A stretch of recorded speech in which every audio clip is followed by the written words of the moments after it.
with due respect, I request to respected Headmaster Sahab for describing the importance on this day and conclude the program.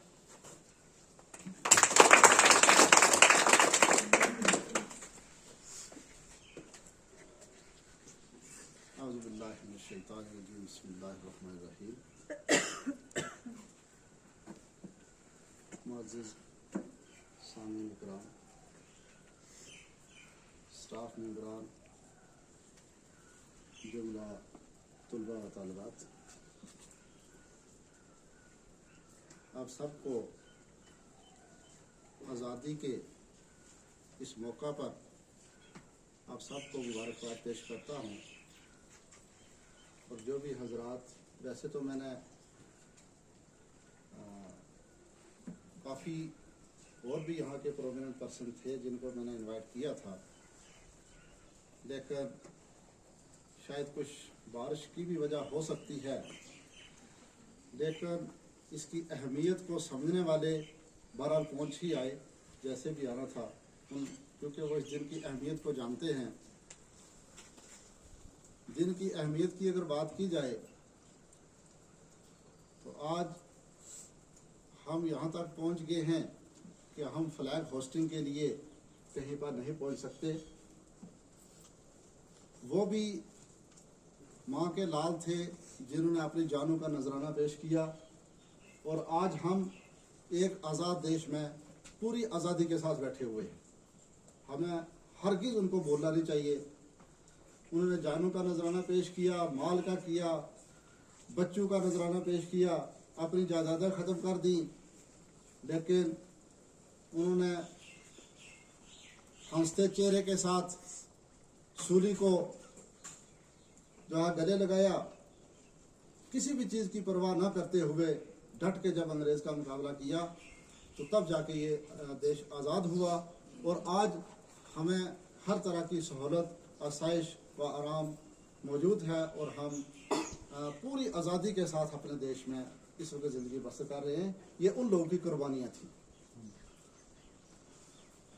मैं मुख्तसर ही बताऊं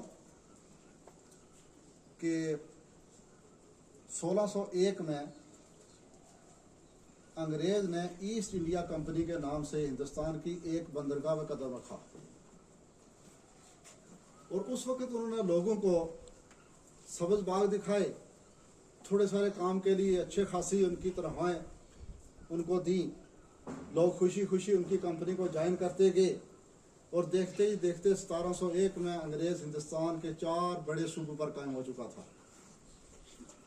जबकि वो अपनी चाल के मुताबिक अपने फरेब में कामयाब हो रहा था, और लोग शरीफ नफ्स थे, वो अंग्रेज़ की चाल को समझ न सके। जब अंग्रेज़ वहाँ तक काबिज हो गया, उस वक्त उसने फ़ौरन अपनी हुकूमत जो है वो मुसल्लत कर दी। सबको गुलाम बना करके उन्होंने अपनी हुकूमत कायम कर ली। लेकिन जो दानश्वर हजरात थे वो समझ गए। उसमें हमारे उलमा इकराम सबसे पहले इस मैदान में उतरे।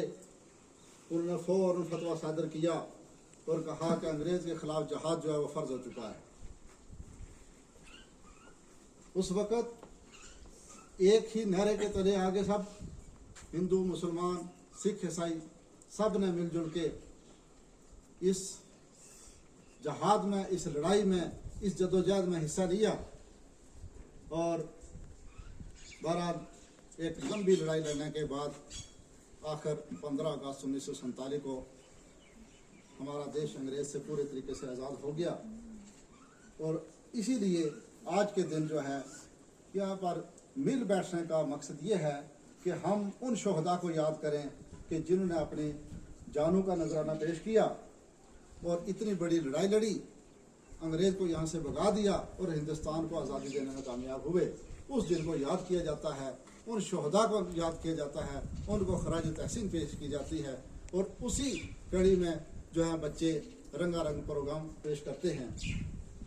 हमने और ज़्यादा अच्छा बेहतर प्रोग्राम करना था अगर मौसम साफ़ होता, तो ग्राउंड में ये प्रोग्राम होता, लेकिन क्योंकि मौसम की वजह से हमने सुबह ही बैठ के मशवरा करके हमने इस प्रोग्राम को बड़ा मुख्तसर किया, क्योंकि जगह की किल्लत है और स्कूल के बच्चे भी बहुत कम आए हैं, इसलिए फिर हमने जितना मुनासिब हो सकता था हमने उसी तरीके से इसको तरतीब दी इस प्रोग्राम को।